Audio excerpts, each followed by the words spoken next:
Supreme court ಅವರು ಒಳ ಮೀಸಲಾತಿ ರಾಜ್ಯ ಸರ್ಕಾರಕ್ಕೆ ಅಧಿಕಾರ ಇದೆ ಅಂತ ಜಜ್ಮೆಂಟ್ ಮಾಡಿದ್ದಾರೆ. ಸೊ ಅದಕ್ಕಿಂತ ಮುಂಚೆ ಮೀಸಲಾತಿ ಬಗ್ಗೆ ನಾ ಪ್ರಸ್ತಾವನೆ ಮೊದಲು ಸಲ್ಲಿಸ್ತೀನಿ. ಮೀಸಲಾತಿ ಪ್ರಾರಂಭ ಆಗಿದೆ ಬ್ರಿಟಿಷ್ ಕಾಲದಿಂದ. ಸೌತ್ ಬ್ಯೂರೋ ಕಮಿಟಿ ಯಾವಾಗ ಈ ದೇಶದಲ್ಲಿ ಬಂದಿತ್ತು ಬಿಫೋರ್ ಇಂಡಿಪೆಂಡೆನ್ಸ್ ಅಂದರೆ ಇಂಡಿಯಾ ಭಾರತನಲ್ಲಿ, ಆವಾಗ ಸೌತ್ ಬ್ಯೂರೋ ಕಮಿಟಿ ಎದುರುಗಡೆ ಬಾಬಾ ಸಾಹೇಬರ 9 ಪಾಯಿಂಟ್ಗಳನ್ನು ತಗೊಂಡು ನಮಗೆ ಈ ದೇಶದಲ್ಲಿ ಪ್ರತಿನಿಧಿತ್ವ ಇಲ್ಲ, ಅದಕ್ಕೋಸ್ಕರ ಪ್ರತಿನಿಧಿತ್ವ ಕೊಟ್ಟರೆ ಮಾತ್ರ ಈ ದೇಶದ ಸಂವಿಧಾನ ರಚನೆ ಕಡೆ ನೀವು ಹೋಗ್ಬೇಕಂತ ಮನವಿ ಮಾಡಿದರು. ಸೊ ಸೌತ್ ಬ್ಯೂರೋ ಕಮಿಟಿದವರು ಬಾಬಾ ಸಾಹೇಬ್ರು ಹೇಳಿದರು, ನೀವು ಏನು ಮನವಿ ಮಾಡ್ತಾ ಇದ್ದೀರಿ ಇದು ನೀವು ಇಂಡಿಪೆಂಡೆಂಟ್ ಲೇಬರ್ ಪಾರ್ಟಿ ವತಿಯಿಂದ ಮಾಡ್ತಾ ಇದ್ದೀರಿ, ಅದಕ್ಕೆ ಇದು ಪಾರ್ಟಿ ವಿಷಯ ಆಗ್ತದ, ನೀವು ನಿಮ್ಮ ಸಂಘಟನೆ ವತಿಯಿಂದ ಮಾಡಿದ್ರೆ ಮಾತ್ರ ನಿಮಗೆ ಅವಕಾಶ ಕೊಡ್ತೀವಿ ಅಂತ ಹೇಳಿದರು. ಸೊ ಬಾಬಾ ಸಾಹೇಬ್ರು ತಮ್ಮ ಇಂಡಿಪೆಂಡೆಂಟ್ ಲೇಬರ್ ಪಾರ್ಟಿಯನ್ನು ವಿಸರ್ಜನೆ ಮಾಡಿ ಈ ದೇಶದಲ್ಲಿ ಶೆಡ್ಯೂಲ್ ಕ್ಯಾಸ್ಟ್ ಫೆಡರೇಷನ್ ಅಂತ ಒಂದು ಸಂಘಟನೆ ಮಾಡಿ ಈ ದೇಶದಲ್ಲಿ ಇರೋಂಥ 1200 ಜಾತಿಗಳು ಒಗ್ಗೂಡಿಸಿ 1942ನಲ್ಲಿ ನಾಗ್ಪುರ್ನಲ್ಲಿ ಶೆಡ್ಯೂಲ್ ಕ್ಯಾಸ್ಟ್ ಫೆಡರೇಷನ್ ಅಧಿವೇಶನ ಮಾಡಿದರು. ಶೆಡ್ಯೂಲ್ ಫೆಡರೇಷನ್ ಅಧಿವೇಶನದಲ್ಲಿ ಅಥವಾ ಅನ್ಟಚಬಲಿಂದ ಆಳ್ತಾ ಇದ್ದಾರೋ ಅಂಥ ಜನರಿಗೆ ನೀವು ಮೊಟ್ಟ ಮೊದಲು ಫಸ್ಟ್ ಕ್ರೈಟೇರಿಯಾ ಇದು ಇರಬೇಕಂತ ಹೇಳಿದ್ರು. ಎರಡನೇದಾಗಿ ಯಾರು ಶಿಕ್ಷಣದಿಂದ, ಸಾಮಾಜಿಕದಿಂದ ಮತ್ತು ರಾಜಕೀಯದಿಂದ ದೂರ ಇದ್ದಾರೆ ಅಂಥ ಜನರಿಗೆ ಮೊದಲು ಪರಿಗಣನೆ ಮಾಡಬೇಕಂತ ಬಾಬಾ ಸಾಹೇಬರು ಇವು ಡಿಮಾಂಡನ್ನು ಇಟ್ಟಿದ್ದರು. ಈ ಡಿಮಾಂಡನ್ನು ಪರಿಗಣಿಸಿ 1932ನಲ್ಲಿ ಈ ದೇಶದಲ್ಲಿ ಪೂನಾ ಒಪ್ಪಂದ ಇತ್ತು. ಆ ಪೂನಾ ಒಪ್ಪಂದದಲ್ಲಿ ರಾಜಕೀಯ ರಿಸರ್ವೇಷನ್ ಅಂದರೆ ರಾಜಕೀಯ ಮೀಸಲಾತಿ, ಎಜುಕೇಷನ್ ಮೀಸಲಾತಿ, ಆ ನಂತರ ಎಂಪ್ಲಾಯ್ಮೆಂಟ್ ಮೀಸಲಾತಿ ಸಿಕ್ತು. ಈ ಮೀಸಲಾತಿ ಪಡಿಲಾಕ ಭಾಳ ಜನರಿಗೆ ನಿಮಗೆ ಗೊತ್ತಿಲ್ಲ, ಬಾಬಾ ಸಾಹೇಬರು ತಮ್ಮ 4 ಮಕ್ಕಳು ಹಣವನ್ನು ದಾಟಿ, ಹೆಂಡತಿದ ಹಣವನ್ನು ದಾಟಿ ಬ್ರಿಟಿಷ್ ಪಾರ್ಲಿಮೆಂಟ್ನಲ್ಲಿ ಈ ವಿಷಯವನ್ನು ಮಂಡಿಸಿದರು. ಬ್ರಿಟಿಷ್ ಈ ವಿಷಯವನ್ನು ಕೇಳಿ ಅವರಿಗೆ 2 ಓಟಿಂದ ಅಧಿಕಾರ, ನಮಗೆ 2 ಓಟಿಂದ ಅಧಿಕಾರ ಕೊಡಲಾಯಿತು. 1 ಓಟ್ ನಮ್ಮ ಜನರಿಗೆ ಎಲೆಕ್ಟ್ ಮಾಡಬೇಕು, ಎರಡನೇದಾಗಿ 1 ಓಟಿಗಾಗಿ 1 ಜನ ನಮ್ಮ ದೇಶದಲ್ಲಿ ಇರೋಂಥ ಅದರ್ ಕ್ಯಾಸ್ಟ್ ಜನ ಯಾರಿಗೆ ನಾವು ಜನರಲ್ ಜನ ಅಂತಾಗಿ ಓಟ್ ಕೊಡ್ಬೇಕಂತ ಕಮ್ಯುನಲ್ ಅವಾರ್ಡ್ ಆಗಿತ್ತು. ಅದಕ್ಕೆ ಈ ದೇಶದ ಉಚ್ಚ ಸ್ತರೀಯ ಬೆಳೆದಂಥ ಮಹಾತ್ಮ ಗಾಂಧೀಜಿಯವರು ಈ ನಿರ್ಣಯಕ್ಕೆ ವಿರೋಧ ಮಾಡಿದರು. ವಿರೋಧ ಮಾಡಿದ ನಂತರ ಬಾಬಾ ಸಾಹೇಬರು ಪೂನಾ ಒಪ್ಪಂದದಲ್ಲಿ 1 ಓಟಿನ ಅಧಿಕಾರವನ್ನು ಕಳೆದುಕೊಂಡರು. ನಮಗೆ ಏನು ಸಿಕ್ತಂದ್ರೆ ರಿಸರ್ವೇಷನ್ ಅಂದ್ರೆ ಒಂದು ಮೀಸಲಾತಿ ರಿಸರ್ವೇಷನ್, 2ನೇ ಶಿಕ್ಷಣಕ್ಕೆ ರಿಸರ್ವೇಷನ್, 3ನೇದಾಗಿ ನೌಕರಿಯಲ್ಲಿ ರಿಸರ್ವೇಷನ್ ಸಿಕ್ತು. ಈ ನೌಕರಿ ಆದ ನಂತರ ಮುಂದೆ ಸಂವಿಧಾನ ರಚನೆ ಮಾಡ ಬಾಬಾ ಸಾಹೇಬರಿಗೆ ಅವಕಾಶ ಬಂತು. ಆ ಅವಕಾಶದಲ್ಲಿ ಬಾಬಾ ಸಾಹೇಬರು 395 ಏನು ಆರ್ಟಿಕಲ್ ಸಂವಿಧಾನ ಆರ್ಟಿಕಲ್ ಇವೆ, ಈ 404 ಆರ್ಟಿಕಲ್ ಆಗಿದೆ. ಆ 395 ಆರ್ಟಿಕಲ್ನಲ್ಲಿ ಈ ಶೆಡ್ಯೂಲ್ ಕ್ಯಾಸ್ಟ್ ಮತ್ತು ಶೆಡ್ಯೂಲ್ ಟ್ರೈಬ್ಸ್ ಮತ್ತು OBCಗೋಸ್ಕರ 3 ಆರ್ಟಿಕಲ್ ಫ್ರೈ ಮಾಡಿದ್ದಾರೆ ಸಂವಿಧಾನದಲ್ಲಿ. ಮೊಟ್ಟ ಮೊದಲನೇ ಅವ್ರು ಯಾರು ಚಿಂತೆ ಮಾಡಿದ್ದಾರೆ ಅಂದ್ರೆ ಈ ದೇಶದಲ್ಲಿ ಯಾರಿಗೆ ನಾವು ಶೂದ್ರ ಅಂತ, ಮನುಸ್ಮೃತಿ ಪ್ರಕಾರ ಶೂದ್ರ ಯಾರಿದ್ರು ಅದು ನಾ ಹೇಳಕ್ ಹೋಗೋದಿಲ್ಲ.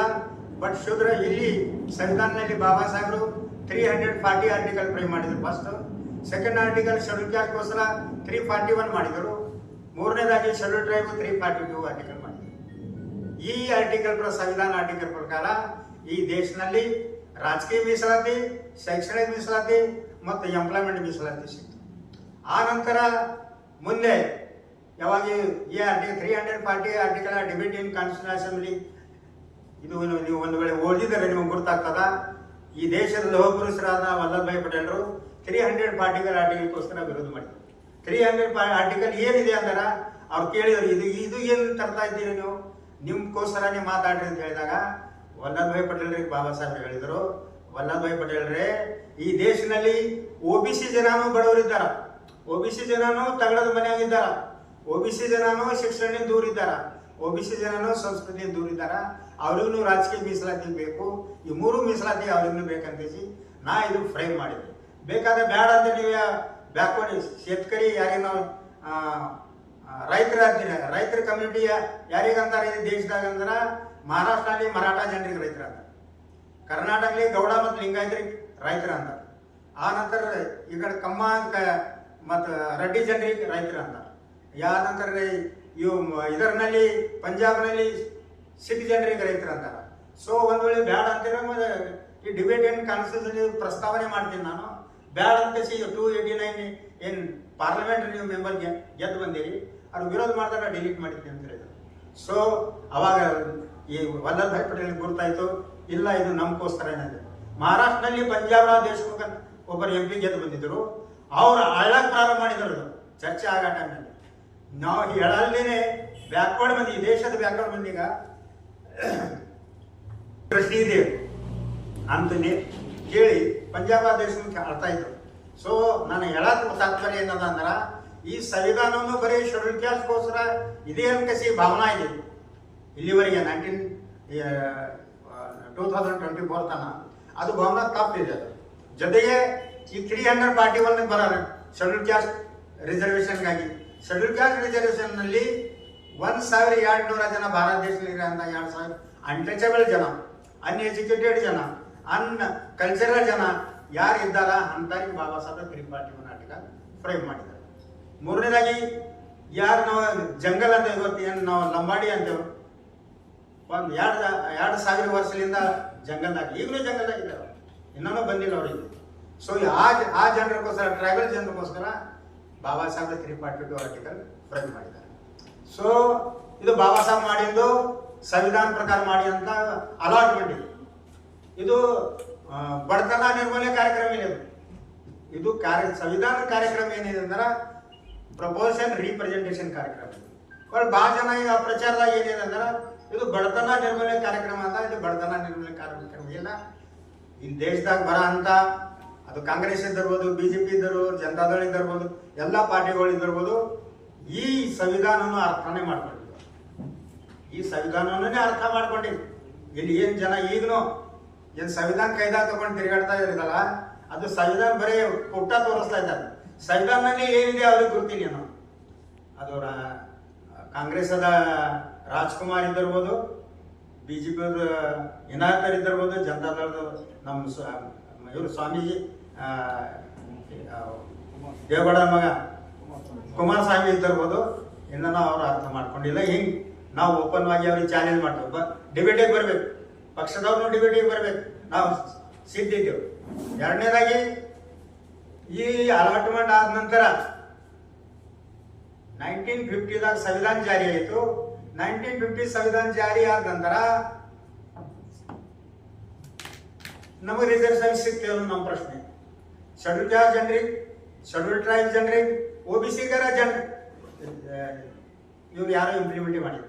OBC ಮಾತು 19 VP ಸಿಂಗ್ ಬಂದ ನಂತರದ ಮಾತಾಡ. OBC ಮಾತು ಎಲ್ಲರಿಗಿಂತ ಹೆಚ್ಚು ಅನ್ಯಾಯ ಆಗಿದ್ದು ಈ ದೇಶದಾಗಿರೋಂಥ ಸ್ಮಾಲ್ OBC ಮತ್ತು ಮೇಜರ್ OBC. ಮೇಜರ್ OBCಗೆ ಏನು ಹೇಳಿದ್ರೆ ಈ ದೇಶದಾಗಿರೋಂಥ ಪಂಡಿತ್ ಜವಾಹರ್ಲಾಲ್ ನೆಹರು ಕಂಪನಿ ಏನು ಹೇಳಿದಂದ್ರೆ, ಒಂದು ಮರಾಠಿದಾಗ ಗಾದೆ ಮಾತಿದೆ, ಏನಂದ್ರೆ ಉತ್ತಮ ಸೇತಿ ಅಂತ ಹೇಳಿದ್ರು. ಅಂದ್ರೆ ಫಲ್ಕನ ಮಾಡ ಎಲ್ಲರಿಗಿಂತ ಗ್ರೇಟ್ ಅಂತ ಹೇಳಿದ್ರು. ಎರಡನೇದಾಗಿ ಏನು ಹೇಳಿದ್ರು, ಮಧ್ಯಮ ವ್ಯಾಪಾರ ಅಂತ ಹೇಳಿದ್ರು. ಬಿಸ್ನೆಸ್ ಮಾಡೋದು ಸೆಕೆಂಡ್ ಗ್ರೇಡ್ ಅಂತ ಹೇಳಿದ್ರು. ಮೂರನೇದಾಗಿ ಏನು ಹೇಳಿದ್ರು, ಕನಿಷ್ಠ ನೌಕರಿ ಅಂತ ಹೇಳಿದ್ರು.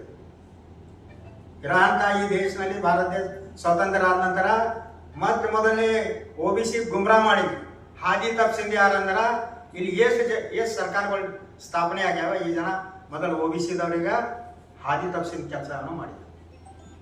ಮೂರನೇದಾಗಿ OBC ಜನ ಏನು ತಿಳ್ಕೊಂಡು ನಮ್ಮಲ್ಲಿ ಹೊಲ ಇದೆ, ಈಗ ನೀವೆಲ್ಲ OBCಲಿಂದ ಬಂದಿದ್ದವ್ರ ಜನ ಇದ್ರು. ಅವಾಗ ಶೂದ್ರ ಅಂತಿದ್ರು ನಿಮಗೆ, ನಾವು ಔಟ್ ಆಫ್ ಕ್ಯಾಸ್ಟ್ದವ್ರು ಇದ್ದೆ, schedule caste, schedule out of caste ಜನ. ನಾವು we are not ಶೂದ್ರಾಜ್, we are not OBC, we are schedule caste and schedule tribe ಜನ ಇದ್ದರು. ಸೊ ಈ ಥರ ಆಗಿ ನಮಗೆ 1950ಲಿಂದ 60ವರೆಗೆ ಈ ಸರ್ಕಾರ ರಿಸರ್ವೇಷನ್ ಕೊಡ್ತೀವಿ ನಾವು, ನಮ್ಮ ಪ್ರಶ್ನೆ. ಎರಡನೇದಾಗಿ ನಾವು ರಿಸರ್ವೇಶನ್ ಬೆನಿಫಿಟ್ ಪಡಿಲಕ್ಕೆ ಶುರು ಮಾಡಿದ್ದು 1960 ರಿಸರ್ವೇಶನ್ ಹ್ಯಾಂಗ್ ಸಿಕ್ತಂದ್ರೆ ಎಜುಕೇಶನ್ ರಿಸರ್ವೇಶನ್ ಬಂತು, ಎಜುಕೇಶನ್ ಎಂಪ್ಲಾಯ್ಮೆಂಟ್ ಬಂತು. ಆ ನಂತರ ಬ್ಯಾಕ್ವರ್ಡ್ ಜನರ ಹೊಲ ಇದ್ದವರು, ಸಣ್ಣ ಪುಟ್ಟ ವ್ಯಾಪಾರ ಇದ್ದವರು, ಆ ವ್ಯಾಪಾರ ಮಾಡಿ ಆ ಜನ ತಮ್ಮ ರಿಸರ್ವೇಶನ್ ಕಡೆ ಎಜುಕೇಶನ್ ಕಡೆನೂ ಬಂದಿಲ್ಲ, ಎಂಪ್ಲಾಯ್ಮೆಂಟ್ ಕಡೆನೂ ಬಂದಿಲ್ಲ.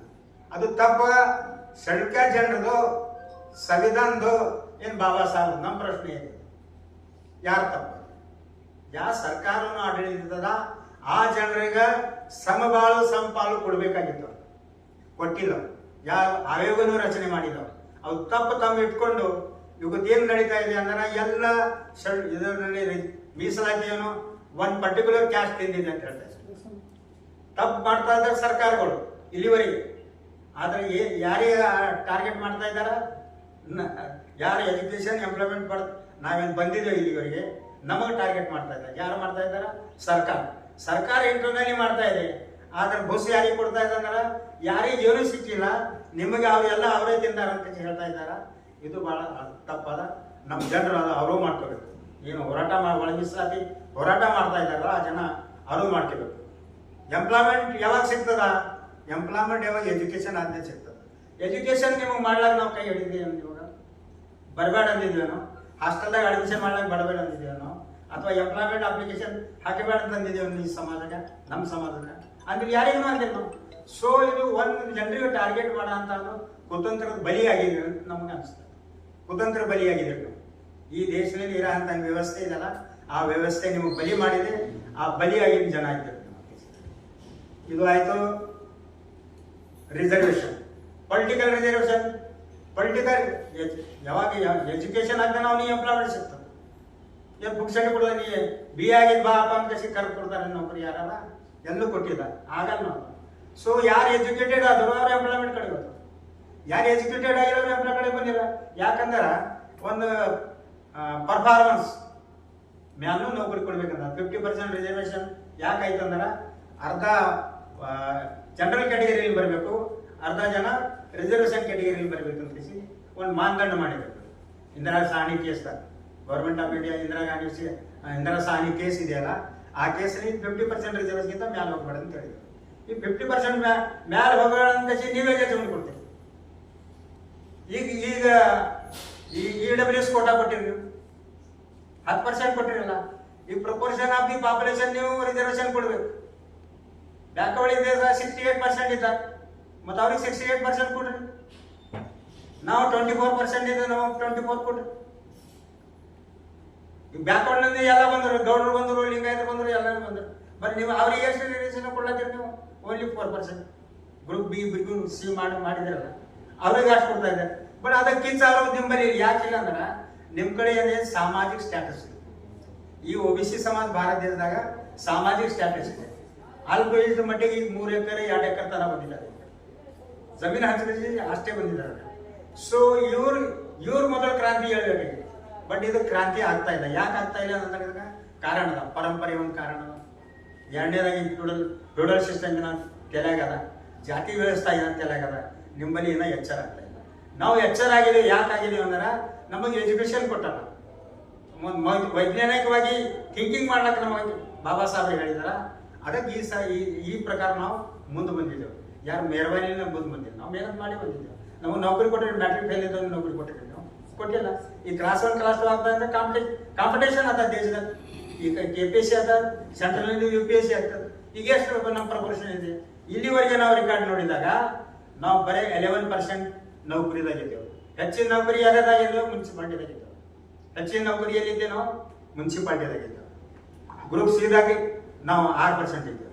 ಗ್ರೂಪ್ ಬಿದಾಗ ನಾವು ಬರೀ 5% ಇದ್ದೇವೆ. ಗ್ರೂಪ್ ಎ ಕರ್ನಾಟಕದ ಹೇಳ್ತಾ ಇದ್ದೇವೆ, ಗ್ರೂಪ್ ಎ 4% ಇದ್ದೇವೆ. ಸೊ ಇದ್ದಾಗ ನಮ್ಮ ರಿಸರ್ವೇಶನ್ 15%. ಇಲ್ಲಿವರೆಗೆ 75 ಇಯರ್ಸ್ ಆದ ನಂತರ ನಮಗೆ ನೀವು ಬರೀ 11% ರಿಸರ್ವೇಶನ್ ಎಲ್ಲ ಕೊಡಿ. ABCD ಕೊಡಿ, 11% ಇದೆ. 4% ಏನಾದ್ರು 75 ಏನು ಬ್ಯಾಕ್ಲಾಗಿದೆ ಕೊಡ್ತೀರಿ ನೀವು? ತುಂಬ್ತಾ ಇದ್ದೀರಿ ಬ್ಯಾಕ್ಲಾಗ. ಇದು ಏನ ಗ್ರೂಪ್ ಡಿ ಚಪರಾಶಿ ಅಂತೀವಲ್ಲ, ಮುನ್ಸಿಪಾಲಿಟಿ ಲೇಬರ್ ಅಂತೀವಲ್ಲ, ಪರ್ಸೆಂಟೇಜ್ ಹೇಳಿ 10.94.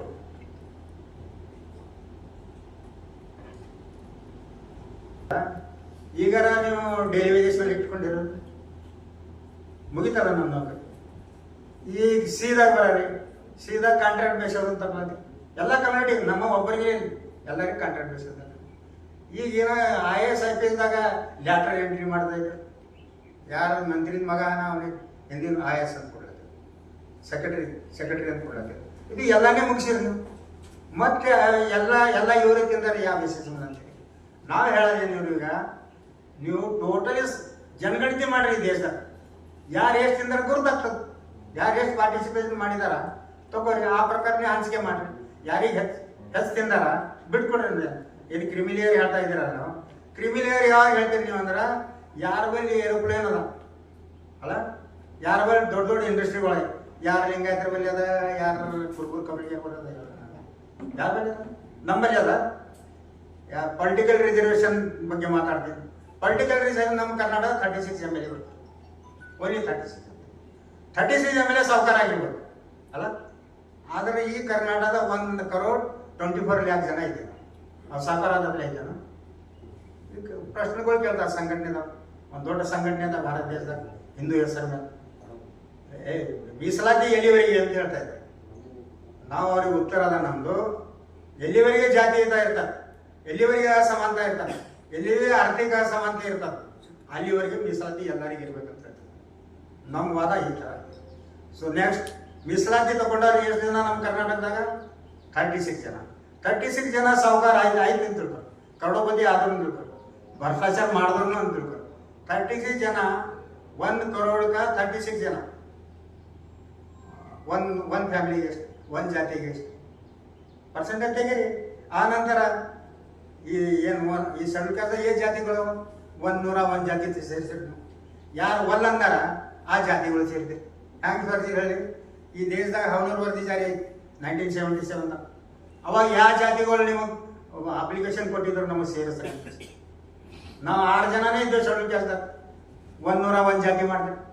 ಯಾರಿಗೆ ಕೇಳಿ ಆಚಾರ ಯಾರು ಸ್ಟ್ರೈಕ್ ಮಾಡಿ, ಯಾರು ಅಪ್ಲಿಕೇಶನ್ ಕೊಟ್ಟಿಲ್ಲ, ನೀವು ಸೇರಿಸ್ತೀವಿ. ಯಾಕಂದ್ರೆ ಆರ್ಟಿಕಲ್ 331 332 ಪವರ್ ಇದೆ, ಅದು ಸೇರ್ಸೋದು ತೆಗೆಯೋದು ಪವರ್ ಇದೆ. ಸೊ ಯಾರಿಗೆ ಕೇಳ, ಯಾರು ಸ್ಟ್ರೈಕ್ ಮಾಡಿದ್ರು? ಜೊತೆಗೆ EWS ಕೋಟಾ ಕೊಟ್ಟಿರು ನೀವು. EWS ಕೋಟಾದಾಗ ಯಾರು ಅಪ್ಲಿಕೇಶನ್ ಕೊಟ್ಟಿರು? ಯಾವ ಸಮಾಜ ಯಾರಿಗೆ ಸಿಕ್ಕಿದೆ? ಸುಧಾಮ ಕೋಟಾ ಏನು ಸಿಕ್ಕಿದೆ? ಆ ಸುಧಾಮ ಕೋಟಾ ಎಷ್ಟು ಜನ ಅಪ್ಲಿಕೇಶನ್ ಕೊಟ್ಟಿದ್ರು? ಎಷ್ಟು ಜನ ರೋಡಿನ ಬಂದು ಈ ಚಳವಳಿ ಮಾಡಿದ್ರು? ಅದು ಮಾಡಿದ್ರು. ಸೊ ಮಾಡೋದು ನೀವು, ಅನ್ಯಾಯ ಮಾಡೋದು ಸರ್ಕಾರ. ನೀವು ಯಾರಿಗೆ ಮಾಡ್ತಾ ಇದ್ದೀರ ಅನ್ಯಾಯ? ಎಲ್ಲರಿಗೆ ಮಾಡ್ತಾ ಇದ್ದಾರೆ. ಬಟ್ ಅದು ಅರಿವು ಆಗ್ತಾ ಇಲ್ಲ. ಈಗ ನಾವು ಓಪನ್ ಆಗಿ ಮಾತಾಡ್ತಾ ಇದ್ದೀವಿ. ಯಾಕಂದ್ರೆ 2500 ವರ್ಷಲಿ ನಮ್ಮನ್ನು ನೋವಾಗಿದೆ. ನಾವು ಬೆಟ್ಟ ತಿಂದಿನ ನೀರು ಸಿಗಲ್ಲ ಜನ ಇದ್ದೇವೆ, ಗಾಳ್ಯಾಗ ಮಳ್ಯಾಗ ತಿರ್ಗಂಡ ಜನ ಇದ್ದು ನಮಗೆ ನೋವಾದ. ನಿಮ್ಮ ವಿರುದ್ಧ ನಾವು ಓಪನ್ ಆಗಿ ಮಾತಾಡ್ತೀವಿ. ಇದು ಒಂದೇ ಇಂಥ ಕಾಸ್ಟ್ ಅದ ಭಾರತ ದೇಶದಾಗ. ಕರ್ನಾಟಕದ ವಲಯ ಯಾರಿಗೆ ಅಂತೇವೆ, ಯಾರಿಗೆ ಚಲವಾದಿ ಅಂತಾರ, ಆದಿ ಕರ್ನಾಟಕ ಅಂತಾರ, ಆದಿ ದ್ರಾವಿಡ ಅಂತಾರ, ಆದಿ ಆಂಧ್ರ ಅಂತಾರ.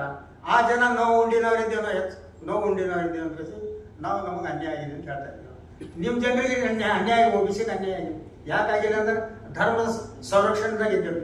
ನೀವು ಅವನಕ್ಕಿಂತ ಕುರುಬರಿಗಿಂತ ದೊಡ್ಡಿದ್ದೇನೆ ಅಂತ ನಿಮಗೊಂದು ಸಮಾಜ ಸ್ಟ್ಯಾಟಸ್ ಅದ. ಆ ಸ್ಟ್ಯಾಟಸ್ ಪ್ರಕಾರ ನೀವು ಮಾತಾಡ್ತಾ ಇಲ್ಲ.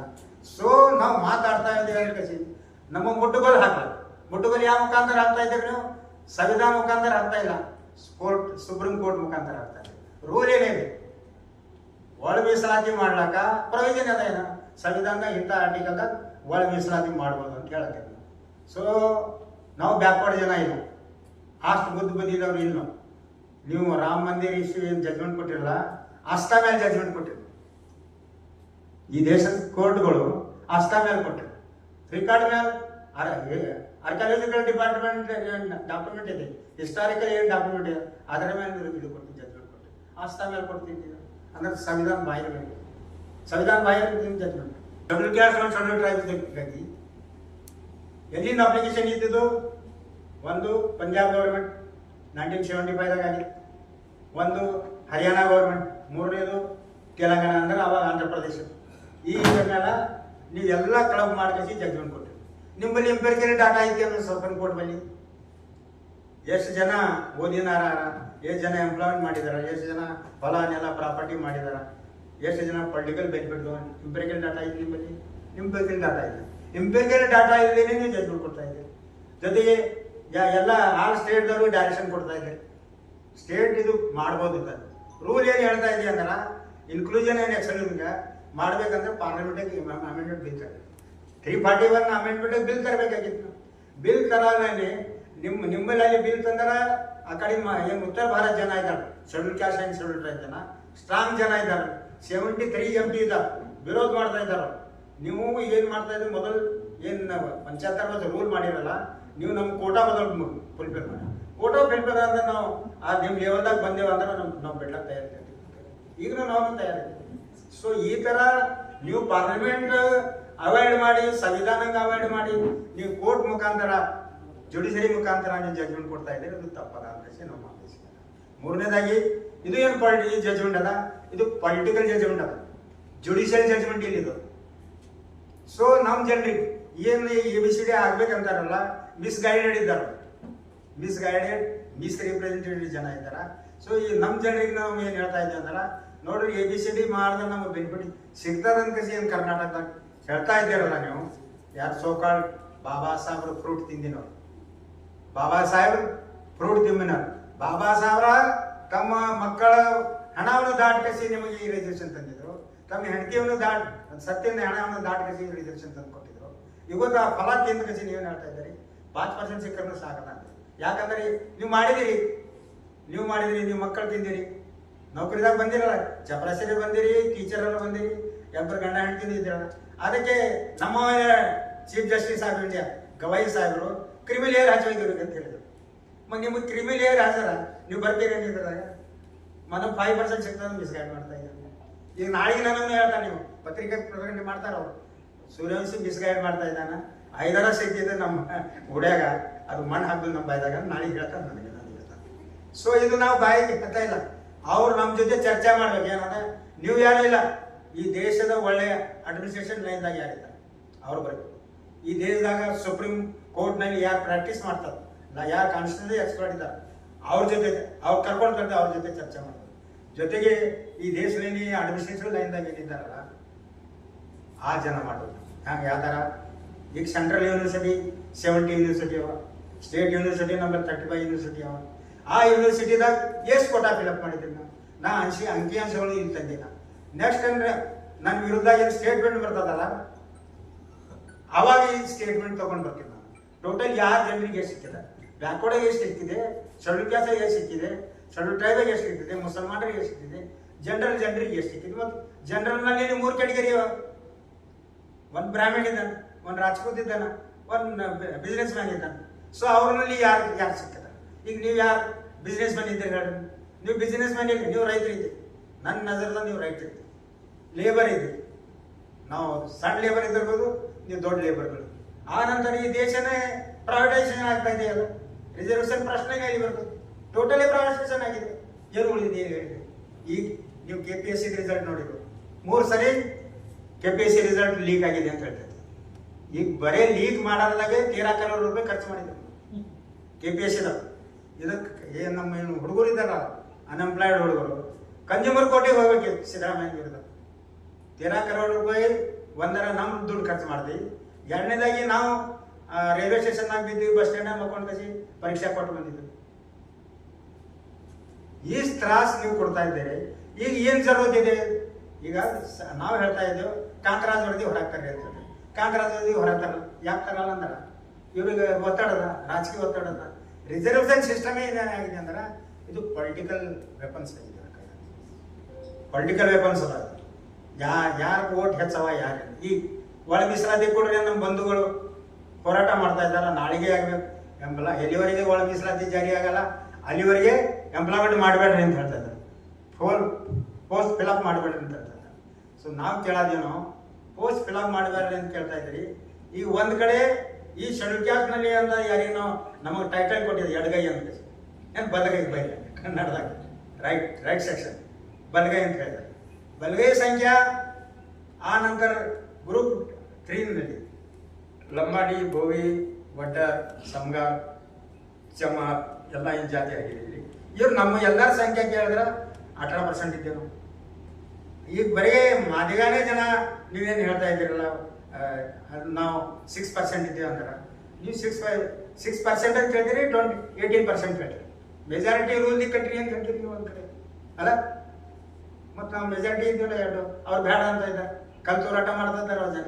ಇನ್ನೂ ನಾವು ಕಲ್ತೂರಾಟ ಮಾಡಿ ಯಾರಿಗೆ ಬೈದಿಲ್ಲ, ನೀವು ಯಾಕೆ ಕೇಳತ್ತೀರಿ ಅಂತ ಅಂದಿಲ್ಲ. ಈ ಪರಿಸ್ಥಿತಿ ನಮಗೆ ನಿರ್ಮಾಣ ಮಾಡಿದ್ರು ಸರ್ಕಾರ ಮತ್ತು ಈ ನಮ್ಮ ಬಂಧುಗಳು ಪರಿಸ್ಥಿತಿ ನಿರ್ಮಾಣ ಮಾಡಿ. ಅದಕ್ಕೆ ನಾವು ಈ ಮೀಸಲಾತಿಯನ್ನು ಬೇಡ ಅಂತ, ಯಾಕೆ ಈ ಒಳ ಮೀಸಲಾತಿ ಬೇಡ ಅಂತ ಆಯ್ತು. ಮೀಸಲಾತಿ ಮಾಡ್ಲಕ್ಕೆ ಪ್ರಯೋಜನ ಇಲ್ಲ. ಏನದ ಬಾಬಾ ಸಾಹೇಬ್ ಸಂವಿಧಾನ ಫ್ರೇಮ್ ಮಾಡೋ ಟೈಮ್ಲಿ ಏನು ಹೇಳಿದ್ರನ್ನ, basic structure of the constitution ಇದು ಯಾರಿಗೂ ಚೇಂಜ್ ಮಾಡೋದು ಸಾಧ್ಯ ಇಲ್ಲ. ಡಿಬೇಟ್ ಇನ್ ಕಾನ್ಸ್ಟಿಟ್ಯೂಷನ್ ಅಸೆಂಬ್ಲಿಯಲ್ಲಿ ಇದು ಡಿಸಿಷನ್ ಆಗಿಲ್ಲ. ಈಗ ನಿಮ್ಮ ಪೂರ್ವದ್ರೆ ಅನ್ಪಡಿದ್ದಿಲ್ಲ, ಎಲ್ಲ ಬ್ಯಾರಿಸ್ಟರ್ಗಳಿದ್ದು, ಇಂಟರ್ನ್ಯಾಷನಲ್ ವಕೀಲರು ಇದ್ದರು, 293 ಜನ, ಬಾಬಾ ಸಾಹೇಬ್ ಒಬ್ಬನೇ ಇದ್ದ ಅಲ್ಲ. ಮತ್ತು ನೀವು ನಿಮ್ಮ ಪೂರ್ವಜರಿಗೆ ಅಪಮಾನ ಮಾಡ್ತಾ ಇದ್ದೀರಿ, ಇದು ಡಿಸಿಷನ್ ಕೊಟ್ಟು ಪೂರ್ವಜರಿಗೆ ಅಪಮಾನ ಮಾಡ್ತಾ ಇದ್ದೀರಿ. ಎರಡನೇದಾಗಿ ಈಗ ಇವರು ಹೇಳ್ತಾ ಇದ್ದಾರೆ, ಈ ರಿಸರ್ವೇಶನ್ ಬಾಬಾ ಸಾಹೇಬ್ ಮಾಡೋದ್ರಿಂದ ಜಾತೀಯತೆ ಹೆಚ್ಚುತ್ತೆ. ಜಾತೀಯತೆ ನಾವು ಮಾಡಿಲ್ಲ, ಜಾತೀಯತೆ ಮಾಡಿನವ್ರು ನೀವೇ. ಜಾತೀಯತೆ ಹೆಂಗೆ ಹೆಚ್ಚಾಗ್ತಾ ರಿಸರ್ವೇಶನ್ ಅಂದ್ರೆ ಇದ್ದಿದ್ದ ಜಾತಿನೇ ಅವಲ್ಲ, ಏನು ಹೊಸ ಜಾತಿ ಕ್ರಿಯೇಟ್ ಆಗ್ಯಾವ ಹಾಗೆ ಮ್ಯಾಲಿಂದ ಬಂದಿಲ್ಲ. ಜಾತೀಯತೆ ಕ್ರಿಯೇಟ್ ಆಗ್ತದೆ ಅಂತ ಹೆಚ್ಚಾಗ್ತದೆ ಅಂತ ಹೇಳ ನಮ್ಮ ಸ್ವಾಮಿಗಳು. ಈ ಸ್ವಾಮಿಗಳು ಜಾತೀಯತೆ ಮಾಡಿದವ್ರು ನೀವೇ ಸ್ವಾಮೀಜಿಗಳೇ, ನೀವೇ ಮಠಾಧೀಶರಿದ್ದೀರಿ, ನೀವೇ ಮಾಡಿದಿರಿ. ಜಾತೀಯತೆ ಮಾಡಿದವ್ರು ನಾವೆಲ್ಲ. ಇವು ತರ್ಕಬದ್ಧ ಮಾತಾಡ್ರಿ, ಕಾನೂನುಬದ್ಧ ಮಾತಾಡ್ರಿ. ತರ್ಕನೇ ಇಲ್ಲದೆ ಮಾತಾಡ್ತೀರಂದ್ರೆ ಈ ಸಮಾಜ ಯಾರು ಮಜಬೂತ್ ಬೇಸಿಸ್ ಮೇಲೆ ಮಾತಾಡ್ತಾರೆ ಅಂದ್ರೆ ಅದು ಯಾರು ಬೆಂಬಲ ಇದೆ? ನೀವು ದೇಶದಾಗ ಏನು ರೈತರಿದ್ದೀರಲ್ಲ, ನಿಮ್ಮ ಬೆಂಬಲ ಮೇಲೆ ಮಾತಾಡ್ತಾ ಇದ್ದಾರೆ. ಅವ್ರು ಯಾರ ಮೇಲೆ ನಿಂತು ಮಾತಾಡ್ತಾರೋ ನಿಮ್ಮ ತಲೆ ಮೇಲೆ ನಿಂತ್ಕಸಿ ಮಾತಾಡ್ತಾ ಇದ್ದಾರೆ. ಸೊ ನಾವು ಹೇಳೋದು, ಈ ರಿಸರ್ವೇಷನ್ನಿಂದ ಎಲ್ಲರಿಗೂ ಸಮ ಅವಕಾಶ ಸಿಗ್ಬೇಕಂತ ನಮ್ಮ ಬಗ್ಗೆ, ಬಾಬಾ ಸಾಹೇಬ್ ಬಗ್ಗೆ ಇತ್ತು, ನಮ್ಮದು ಬಗ್ಗೆ ಅಲ್ಲ. ಯಾಕೆ ನಿಮ್ಮ OBC ರಿಸರ್ವೇಷನ್ ಮಂಡಲ್ ವರದಿ ಬಂತು 1992ದಾಗ. ಮಂಡಲ್ ವರದಿ ಸಲಾಗ ಈ ದೇಶದಾಗಿರೋಂಥ ಪಾಸ್ವಾನ್ ನಾಯಕ್ದಾಗ ಈ ದೇಶದಾಗ ಬರೋ ಮಂಡಲ್ ವರದಿ ಜಾರಿಯಾಗಿ ಹೋರಾಟ ಮಾಡಿದ ನಾವು ದಲಿತರಿದ್ದೇವೆ. ನೀವು ಯಾರು OBCದವ್ರು ಬಂದಿಲ್ಲ. ಒಂದು ಎಕ್ಸಾಂಪಲ್ ಹೇಳ್ತೀನಿ ನಿಮ್ಗೆ. ನಾ ಇಲ್ಲಿ ಬೀದರ್ದಾಗ ನಾವು ಯಾವಾಗ ಮಂಡಲ್ ವರದಿ ಪರವಾಗಿ ಎಲ್ಲ ನಮ್ಮ ಸಂಘಟನೆಗಳು ಹೋರಾಟ ಮಾಡ್ತಾ ಇದ್ದರು, ಅವಾಗ ಇಲ್ಲೇ ಆಲ್ ಬ್ಯಾಕ್ವರ್ಡ್ ಜನ, ಬೊಮ್ಮನಹಳ್ಳಿ ಕಾಲೇಜ್, ಕರ್ನಾಟಕ ಕಾಲೇಜ್, ಏನು ಕಾಲೇಜ್ ಒಳಗೆ ಹುಡುಗರಿಗೆ ನಾವು ಭೇಟಿಯಾದಾಗ ಏನ್ರಿ ಎಲ್ಲ ಅವ್ರಿಗೆ 18% ಅದ, ಈಗ ಮತ್ತೆ 27% ಹೋಗ್ತಾರೆ ಅಂತ ಹೇಳ್ತಾ ಇದ್ರು ಹುಡುಗರು. ಯಾರು ಬ್ಯಾಕ್ವರ್ಡ್ ಹುಡುಗರು? ನಾ ಚಿಮ್ಕೋಡಿಗೆ ಸಂಘಟ ತಗೊಂಡು ಹೋಗಿದ್ದ, ಏನಪ್ಪ ನೋಡಿ ನೀನು ಹುಡುಗರು ನೀವು ಮಾತಾಡ್ತಾ ಇದ್ದಂಗೆ. ಅವರು ಲಿಸ್ಟ್ ತೊಳಿದ್ರು, ಮಂಡಲ್ ವರದಿದಾಗ ಎಷ್ಟು ಜಾತಿಗಳು ಬರ್ತಾವ, ಎಷ್ಟು ಈ ದೇಶದಾಗ. ಈ ಇಲ್ಲದ ನೆನಪ ಕುರುಬರಿಗೆ ಬ್ಯಾಡ ಅಂತದ ಇಲ್ರಿ, ಇದು ನಮ್ಮ ಸಲಹೆಗಾರ. ನೀವೇ ಹೋರಾಟ ಮಾಡ್ತೀರಲ್ಲ, ಹಿಂಗೆ ಮಿಸ್ಗೈಡ್ ಮಾಡ ಅಂತ ಈ ದೇಶದಾಗ ಫಸ್ಟ್ ಮೀಡಿಯಾ ಇತ್ತು. ಸೆಕೆಂಡ್, ಯಾರು ಕಬ್ಜಾ ಕುಂತಿದಾರಲ್ಲ, ಕಬ್ಜಾ, ನಿಮ್ಮ ರಿಸರ್ವೇಷನ್ ಮೇಲೆ ನಮ್ಮ ರಿಸರ್ವೇಷನ್ ಮೇಲೆ ಕಬ್ಜಾ ಕುಂತಾರಲ್ಲ, 6 ಜನ ಅಪ್ರಚಾರ ಮಾಡಿದ್ರು. ಅಪ್ರಚಾರದಿಂದ ನಿಮ್ಮ ರಿಸರ್ವೇಷನ್ ಹೋಗ್ತಾ ಇದೆ. ಅದಕ್ಕೆ ನಾವು ಜಿಮ್ಮೆದಾರಿ ಇಲ್ಲ. ಅದಕ್ಕೆ ನಮ್ಮ ರಿಕ್ವೆಸ್ಟ್ ಏನಲ್ಲ ಅಂದ್ರೆ, ಈಗೇನು ವರದಿ ಸಿದ್ದರಾಮಯ್ಯ ಸಾಹೇಬ್ರು ವರದಿ ಜಾರಿ ಮಾಡ್ಬೇಕಂತ ಒತ್ತಾಯ ಆಗ್ತಾ ಇಲ್ಲ. ಅದು ಸಿದ್ದರಾಮಯ್ಯ ಸಾಹೇಬ್ರು ವರದಿ ಜಾರಿ ಮಾಡ್ಲಾಕ ಅವನ ಆದೇಶ ಮಾಡಿದ್ರು. ಏನು ಆದೇಶ ಇದೆ ಅಂದ್ರೆ, ಜಾರಿಯಾಗಿದ್ದು 3/12/2024 ಈ ಆದೇಶ.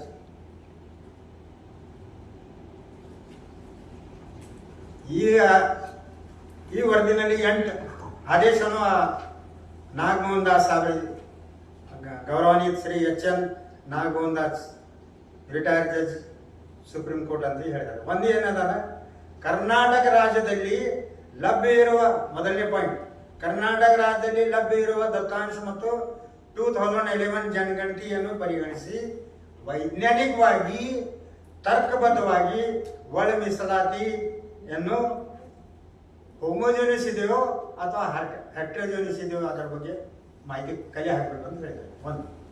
ಎರಡನೇದಾಗಿ, ರಾಜ್ಯದ ಸಾರ್ವಜನಿಕ ಸೇವೆಗಳಲ್ಲಿ ಮತ್ತು ಶಿಕ್ಷಣ ಸಂಸ್ಥೆಗಳಲ್ಲಿ ಪ್ರವೇಶ ಪಡೆದಿರುವ ಪ್ರಾತಿನಿಧಿಕ ಸಮರ್ಪಕ ಇದೆಯೋ ಅಸಮರ್ಪಕ ಇದೆಯೋ ಅದರ ಬಗ್ಗೆ ಮಾಡಿ ಇಂಟರ್ ಬ್ಯಾಕ್ಗ್ರೌಂಡ್ನೆಸ್ ಬಗ್ಗೆ ವರದಿ ಕೊಡ್ರಿ ಅಂತ ಹೇಳಿ. ಮೂರನೇದಾಗಿ, ಕರ್ನಾಟಕ ರಾಜ್ಯದಲ್ಲಿ ಪರಿಶಿಷ್ಟ ಜಾತಿಗಳ ವಿವಿಧ ಗುಂಪುಗಳಲ್ಲಿ ಅಂತರ್ ಹಿಂದುಳಿಕೆ ಕಾರಣ ಏನು, ಅವ್ರಿಗೆ ಪ್ರಾತಿನಿಧ್ಯ ಸಿಕ್ಕದೇನು ಅಂತ ಹೇಳಿದೆ. ಅದು ಫೈಂಡ್ ಔಟ್ ಮಾಡ್ರಿ ಅಂತ ಹೇಳ್ತಾರೆ.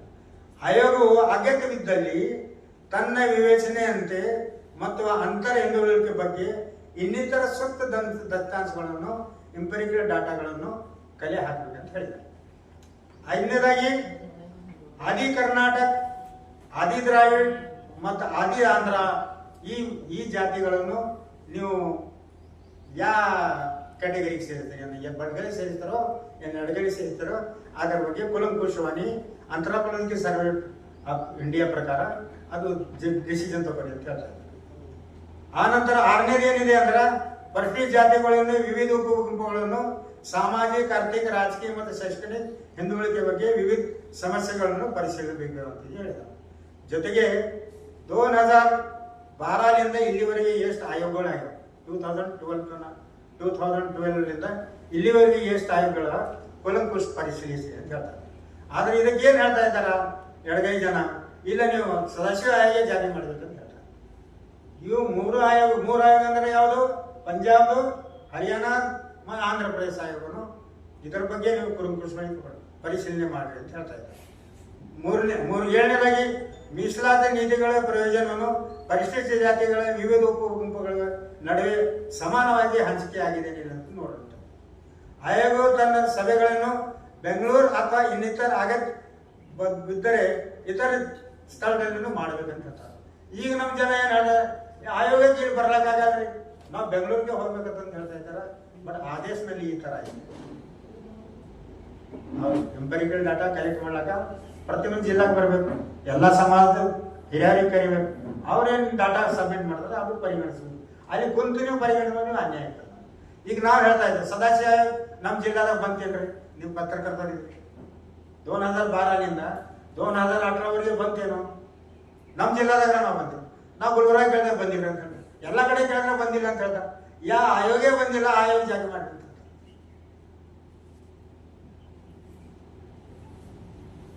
ಅನುಭವ ಪರಿಣಾಮ ಆಗ್ತದೆ. ಜನರಲ್ ಹುಡುಗರು ನಾವು ಒಬ್ಬರೇ ಇದ್ದೇವೆ,